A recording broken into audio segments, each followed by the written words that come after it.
All of your characters feel like they've been living the wrong lives, and have done so as long as they can remember. Each of them believes they were destined for something much greater, yet can't find a way to escape their mundane peasant existence. Then the dreams began. Each of your characters began to have dreams of an alluring woman dressed in blue finery, her face shrouded in shadows, who confirmed what they have believed their whole lives, that their true destiny has been snatched away by sinister forces. Become my ally, she intones in a ghostly tapestry of indistinct voices, and your enemies shall become my enemies, and together we shall take back the life that was promised to you by the stars. Come and find me at the cliff. As the dreams continue, each of your characters becomes more and more detached from their lives. They start to ignore their work. They have an increasingly difficult time engaging with their family and friends, seeing each one as a jailer in the prison of their life.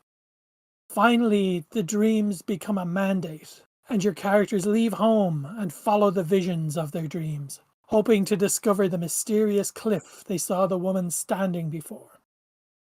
They all travel dazedly as if in a fever dream, their paths dictated by strange omens and portents. Eventually, you arrive, exhausted and confused, at a grassy cliff overlooking the ocean. The scene is exactly as it appeared in your dreams, and you are suddenly grateful, as this must mean that you are not insane.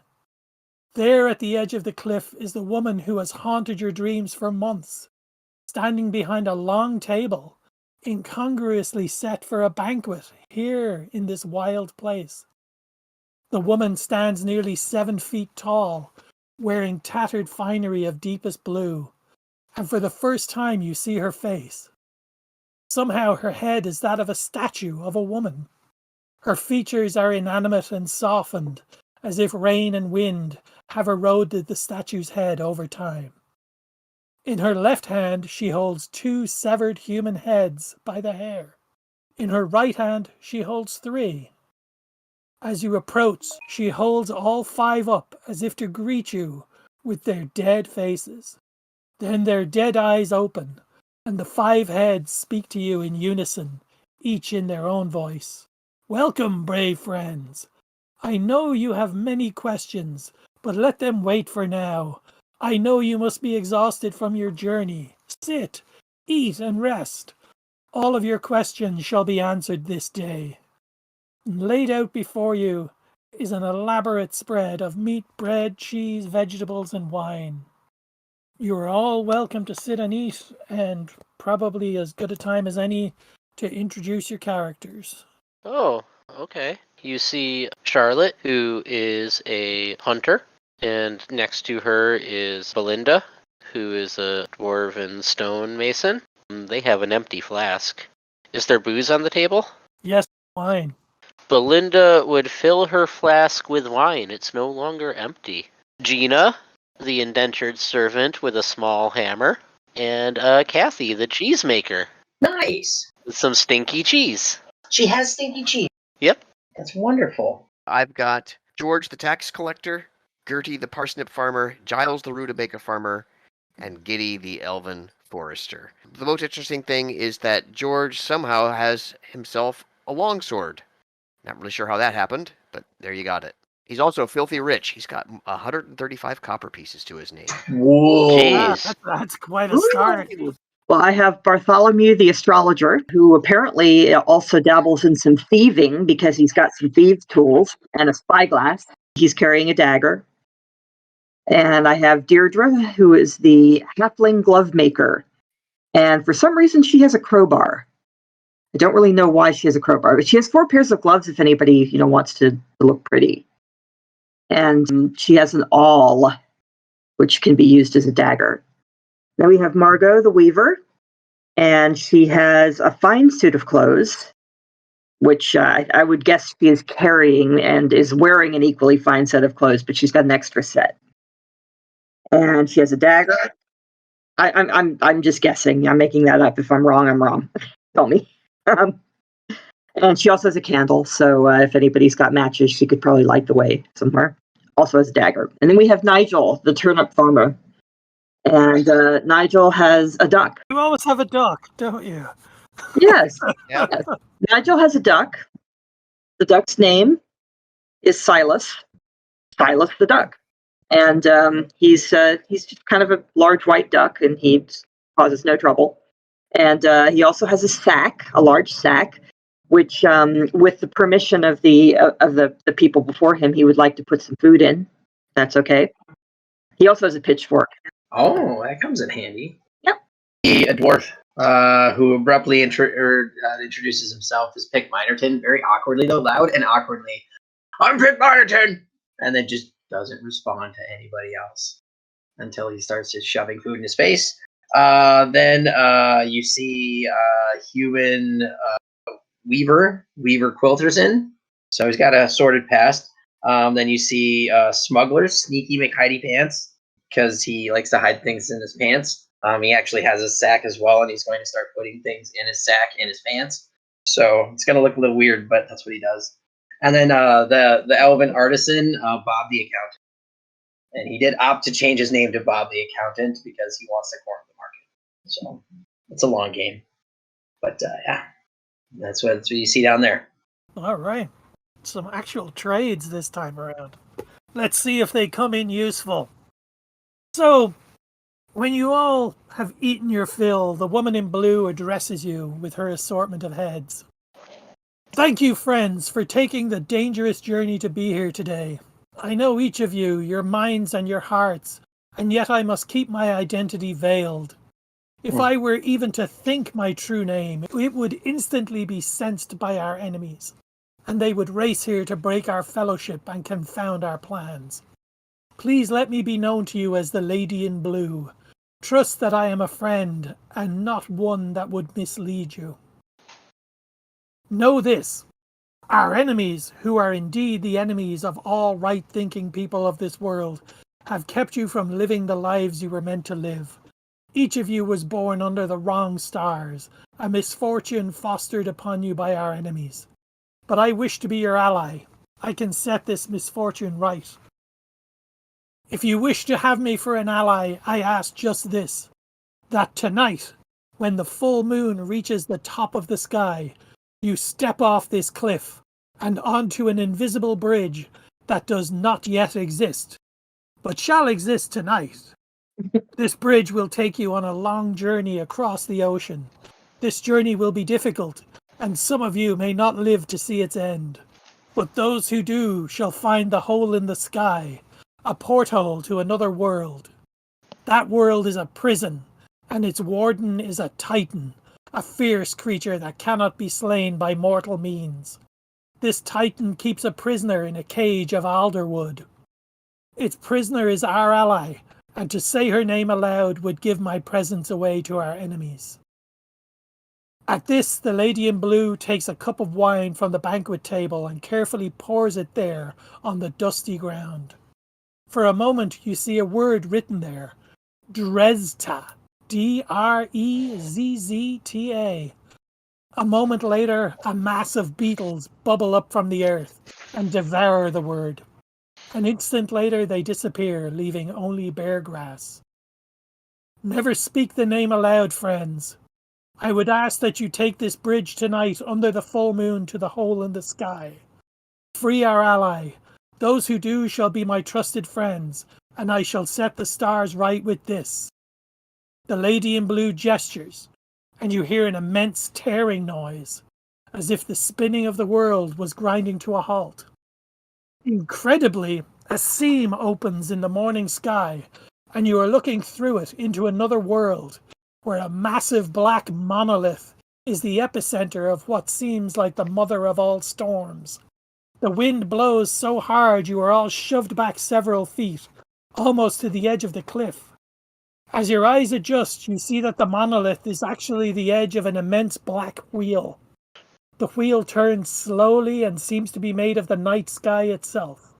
You see stars clustered in groups or shining alone in its surface. As it spins, you feel as if reality itself might slip from beneath your feet at any moment. You clearly hear every word the Lady in Blue speaks, despite the hurricane winds. This is the Wheel of Destiny, one of the posters of the universe. For each brave friend who aids in the rescue of our ally and returns, I shall allow them to spin it once. One time, and the true destiny you were meant for shall be yours. With the gesture, the lady closes the seam in the morning sky. The winds dissipate. You see that the remnants of your feast have all been blown into the ocean. Oh, I'm glad I grabbed some food before it blew away. You keep talking about your friends. Are those 5 heads? Were they also your friends? These are the heads of those who disappointed me. Oh. Well, gosh, this whole plan sounds amazing to me. Say all 4 of my people simultaneously. What could possibly go wrong? So are you all signing up for the mission? I'm here for it. Of course you are. You're all here for it. So the day passes on the cliff. The day passes and eventually turns to evening and then turns to night. And then the moon begins to rise in the sky. What's going to happen? Well, show me this bridge. Let's get on it. Yeah, if I reach out with my toe, can I tap a unseen bridge here? Who's doing it? This sounds like a very Gina thing to do. Gina goes to the cliff edge and... Actually, she has a staff. She would tap with her staff. Okay. She feels nothing but empty air. The moon continues to move through the sky. Is there a specific location that this bridge was supposed to start from? Or was it just kind of hand-wavy here at the cliff?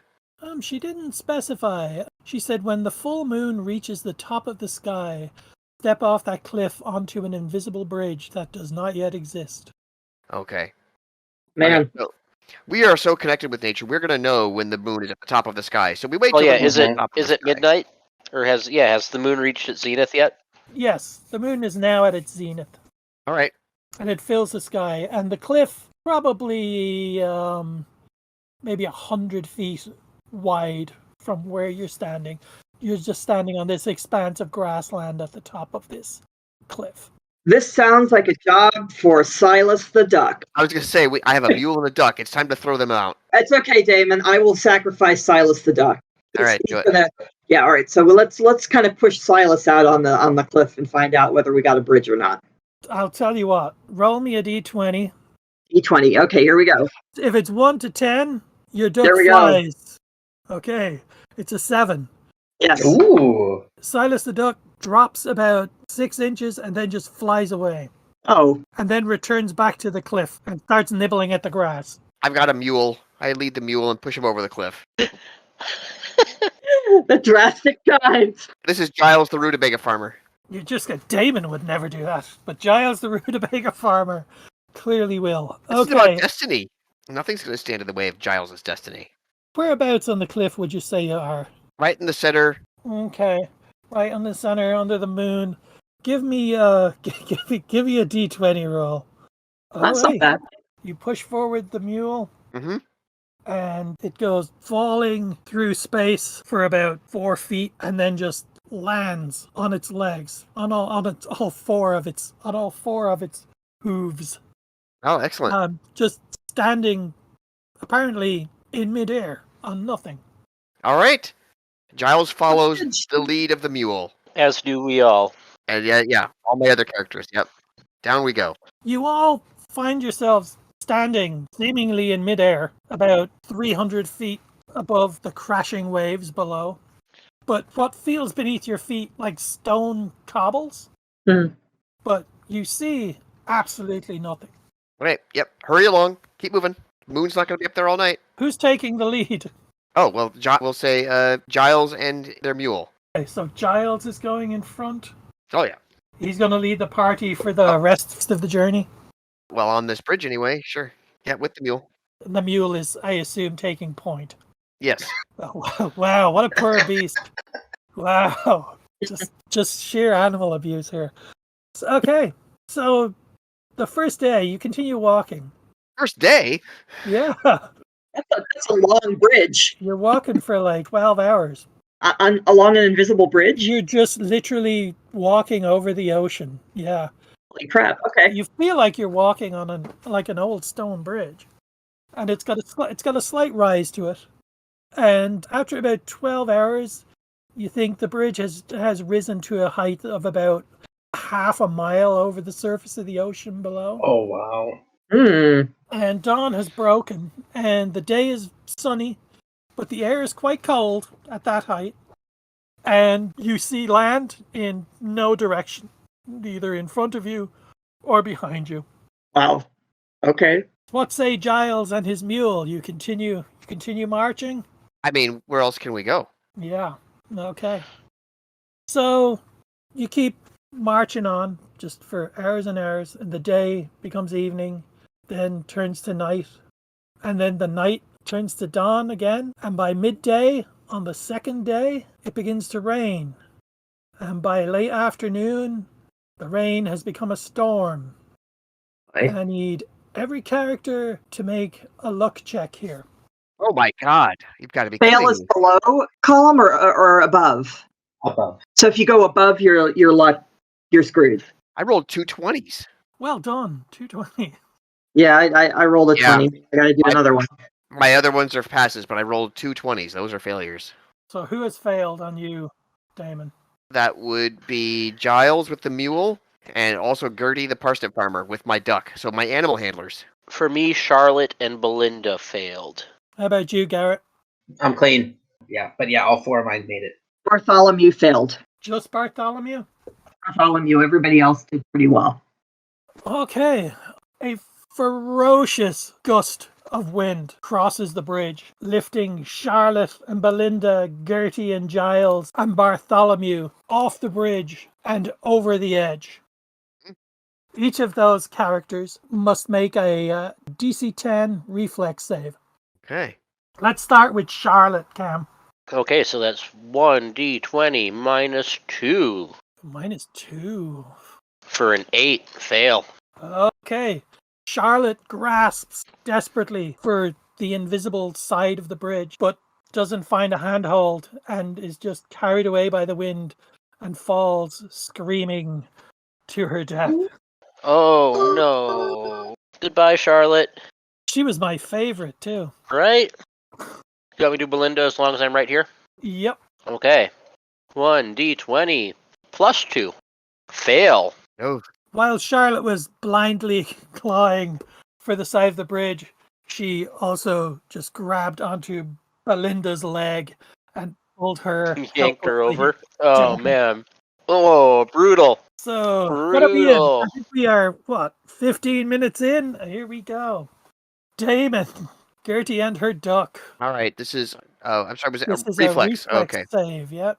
19 for Gertie. Ooh, Gertie is blown over the edge, but manages to grasp her duck's leg, and her duck bravely drags her back onto the invisible bridge. Giles. Yes. Oh, Giles has the... The mule. Oh no, Ooh, that's no yeah, good. Yeah, Giles falls backwards and rolls towards the edge of the bridge and reaches for his donkey's back leg to pull himself to safety.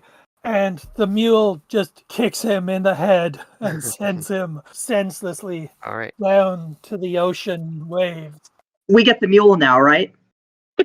What All right. about I think Damon has dibs on who gets the mule. Yeah. I'll pass the mule on to Gertie because Gertie clearly is a good caretaker.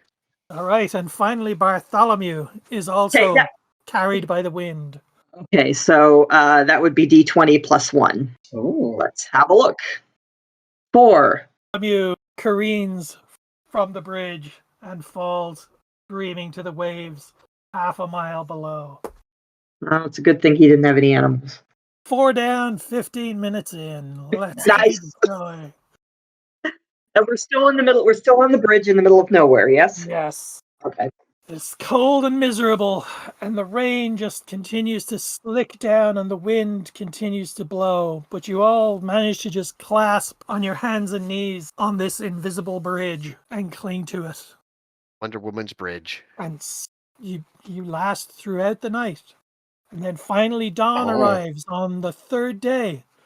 The day is cold and windy, but not as strong. And around midday, you begin to see an object in the ocean below you.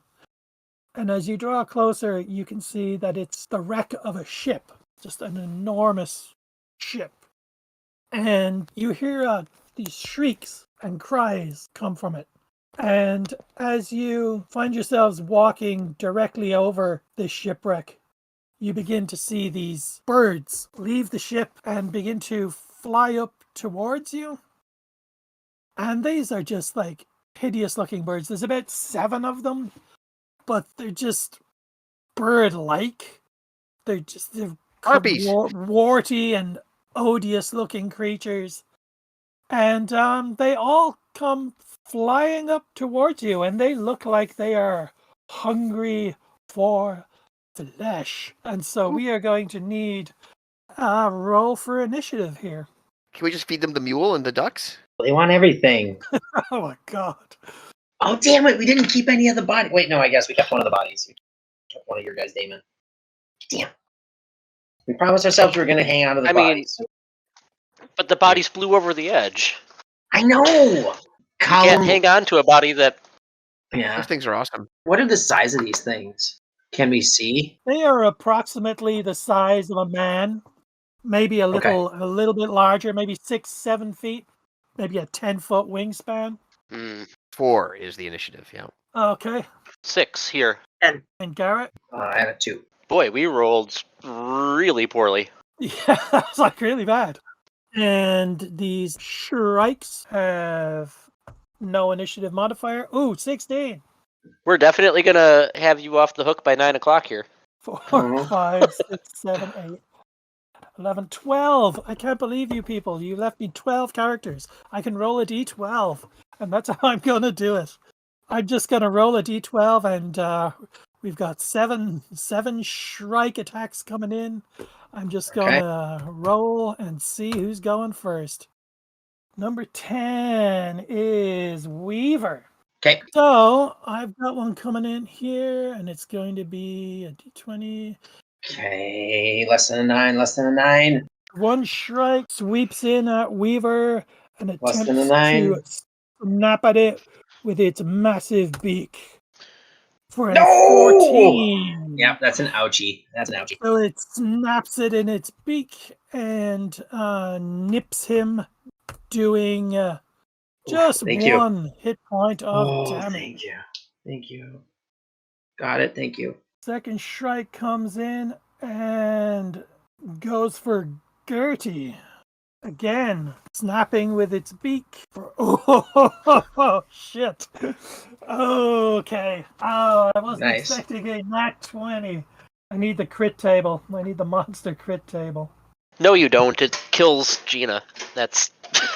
No, you can... Or Gertie, rather. Oh, where's my stinking monster crit table?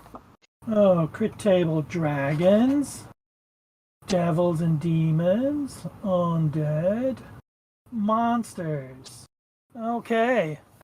I should probably restrict it, but I'm not going to restrict it because I'm going to do it just for fun here. So it does its D3 beak damage, just does 1 point of damage. But then let's have some fun and roll a D30 on the monster crit table, which I'm sure is supposed to only... I'm sure I'm only supposed to roll like on the first 12 or so, but let's roll all 30 just for fun. Oh, and it's only a 3. That's no fun. Gertie's legs are knocked out from beneath her by the shrike's wings, knocking her prone. Gain balance. Gertie's on the ground. Oh. Okay. Shrike 3. How many hit points of damage did Gertie take? Just 1. Okay. She's she mostly dead? Mostly. Okay, and now Sneaky. Sneaky gets swooped upon, and D20 plus 1. Oh, and that's a 5. No, 10. Okay, and it swoops past you. Shrike 4? Or is it Shrike 5? It's 5. It's Shrike 5. Shrike 5 is going after Giddy. Okay. Swoops in to bite. And a 6. Is a 6 hit? All of mine are armor class 10. All of them. Well, then it did not hit. Okay, and then Shrike 6 Nope, already did sneaky, not doing it again. 7. 1, 2, 3, 4, 5, 6, 7. Margot! Attack by Shrike for a bite, and that's a 17. That's definitely going to hit. Oh I boy. assume. How many hit points? And D3 for just 1 hit point of damage. Ooh, shaving to us down. Margot. And then the final Shrike comes in, and it is going to be George. D4, D20 plus 1, 5. Does 5 hit? George, a 5 does not hit. All right. So all of the Shrikes have made their attack. And now I believe, Jenny, your Yes. characters are up and they can go in any order you see fit. 14 for Bartholomew. Oh, 14 hits. Okay. He stabs the Shrike with his dagger, hopefully straight in the eye. You need to roll for damage. All right, D4. Yep. Got it. 4. He plunges the dagger into the Shrike's eye, and the Shrike Yes. shrieks in Hooray! agony, and its wings fold, and it just crashes to the side of the bridge and falls lifelessly into the ocean below. Well done, Huzzah! Bartholomew. Good job, Bart. Bartholomew's dead. What? Bartholomew's dead. Bartholomew was blown off the bridge. Oh, I didn't know that Bartholomew. I forgot that Bartholomew was blown off the bridge. Sorry about that, guys. We're gonna have to do this again. I say we let it slide. A little retconning is fine. Yeah. Okay. So it's and I didn't put Bart's name on there, so it's actually Margot. Bartholomew's been crossed off. Okay, we'll just say Margot. Okay? Margot. Yeah, Margot did it. Okay. Right now, what? 2 more characters to go through. Yes, Deirdre. Okay, so Deirdre. Oh, D20 minus 1, 5. That probably does not hit. Oh, it's a miss. All right, so Nigel is D20 plus 1, 5. That's pitiful. Nope, that also misses. Okay. So then on to Cam, and you've got Gina and Kathy still alive. here. Yep. Are you allowing us to redistribute weapons even if someone was blown off a bridge? Well, there's an interesting one. Okay, Can they have dropped their short bow? I'll tell you what. Roll a d20. If it's between 1 and 10, they drop the short bow. You get it. Nice. 10. Cool. Nice. Okay, so then Gina gets a short bow, which she can use a little bit better than her staff. So she's going to try to short bow one of them. Okay, Does an 11 hit? just misses. Okay. Then Kathy will try a cudgel. 19, there's a hit. And that's 1d4 plus 1 damage for 2 damage. Oh yeah, 2 does a lot of damage to that bird thing, and yeah, it's like heavily injured, but it's still hanging in there. On to Damon, Okay. and you've got George, Gertie, and Giddy. We'll start with George. George, as I said, has that sword. We'll make an attack. 15. Oh, 15 hits. The All sword right. makes contact. Which one are you attacking? Are you attacking the injured one or the one of the healthy ones? Injured ones. Sure. 4 points. Oh yeah, you could have taken out a healthy one with that. You know what? didn't know that. Yes, the injured one is now you just hack it in half and it just I like it. explodes into feathers and pus. All right. And Gertie's floats turn. away. I love the sound of that. 18. Gertie hits. You Okay. go, Birdie. Pitchfork of Doom. 8 points. Oh, 8! Damn. My God. Yeah, yes. Another Shrike bites the dust. All right. How many have died now? Giddy the elf. We got 3 now? I got 3 left. We got Yeah. 4 left. No, there's 4 Oh. Shrikes left? Yeah. Yep. Yeah. Jeez. A 14 Wow, with Giddy's 14, staff. 14 hits. Man, you're rolling well. All right. Let's see here. With the staff, just 2. Okay. Okay. That's still a good hit. A palpable hit. Hit. Now we are All on right. to Garrett, who still has 4 living characters. We might survive this round. So, I guess I will go for the one that's already hit with Weaver. That's a 6, so that's not going to do it. So then Bob's going to go for the same one. That's a 5. That's not going to do it. We're just going to keep going for the same one. Okay, rolled 19 on that one for the dwarf. And so that's 4 damage to one, or to that injured one. Okay, and it goes down. And I got one more attack. This one I'll take a ranged one. And fuck, nope. That's a 6. Okay, the remaining 3 Shrikes swoop in for another go. And who are we going here? 2, 3, and they're going in. One of them goes in after George Oh, poor George. for a 10. Does a 10 hit? Oh, that'll do it. George. Yeah, armor class 10. Yep. Okay, it makes it, so it's just going to be a D3 damage. It just does one. George just one hit survives. point of damage. Shaving us down. Beautiful thing. Strike number 2 swoops in for Gertie. Oh, 3, that can't possibly that's a hit. miss. No, it swoops right by. Just bumps into the invisible bridge. Misses her entirely. Third Shrike comes in for 2, 5, 6, 7, 8 for pick. For 11. 13. Got Oh, it. 13 You got it. hit. All right. And it does 3 points of damage. Down to 1. You still have 1 Down hit to point? 1. Oh, all right. I'm glad you're all still hanging in there. Okay, it is back to Jenny. Yes. Am I fighting with all my strength? Yes. All right. So first up, we got Margot. But she is going to roll them, even though she only has a +1. There we go. 19. Nice. That makes contact. All right. Let me do the roll here. So that's a dagger. That's D4 +1. 2. 2 damage. Yeah, it seriously messes up one of the Shrikes, and it flies away, injured. Okay. So next up, we have Deirdre. And she has a -1. 13. Will hits. Which one are you going for? The injured or one of the others? I'm going to take out that injured one. All right. So here we go with, let's see, D4 -1. 0. It's 1. It's always 1. You were doing the injured one? Yes. Yeah, so it's down. It is dead. You are down to No. 2 Shrikes.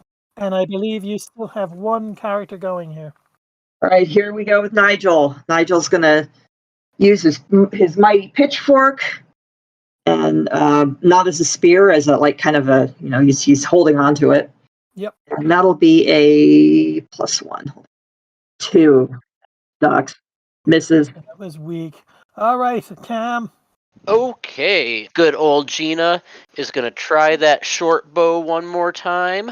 Do it, Gina. 16 hits That hits. for 1d6 worth of damage from a short bow. Nice. 3 damage. Nice. That's all you need. And now there's only 1 Shrike left. Could roll for morale, but I won't bother. Kathy with a cudgel is going to come in at 1d20 +1 to hit Nice. for a 21. Oh, Hold on. hold on. That's a crit. I Yep. think I got it up. Let me see. Okay. Yeah, roll a d20. Should I roll my damage first? Yeah, roll or your damage first. Okay, Sure. so 2 damage for the normal damage. Okay, so he and still has then- 1, Nice. 1 hit Okay. point. And then Okay. what's the crit? Roll D20. On the crit table, 1d20, 12. Strike to groin. Strike to groin. The foe must These make a things have DC groins. 15 fort save or spend the next 2 rounds retching. Hold on. What's its fortitude? Oh, it has 0 fortitude. Okay. Okay. You said DC 14? DC 15. 15. Oh no. 15. Okay. Yeah, the Shrike falls to the invisible bridge, clutching its groin with its wings and retching. Wonderful. There we go. Okay. That's so good. And we are on to, oh god. We're on to Damon. All right. Like the image of Kathy Valentine kicking a bird in the groin is just great to me. This is why I love Dungeon Crawl All Classic. right, we're going to have the tax collector hit. Is it 10 hit? I'm going to say, given its incapacitated state and its multiple injuries, I'm going to say a 10 hits. Oh, well, then here comes a sword to the groin. Insult to injury. 7 points of damage. You cleave it, it just disappears in a explosion of Gore, feathers. gore, gore. Oh, Wonderful. Its blood seeps through the invisible cobblestones, revealing the texture of the bridge. Oh, wow. That's actually kind of interesting. Anytime invisibility is revealed is neat. Okay, yeah. The other shrikes on the ship below just know you're not to be messed with and just stay there, just shrieking at you. And you continue on. All in the day. Who's in front, leading the way? I guess we need somebody else.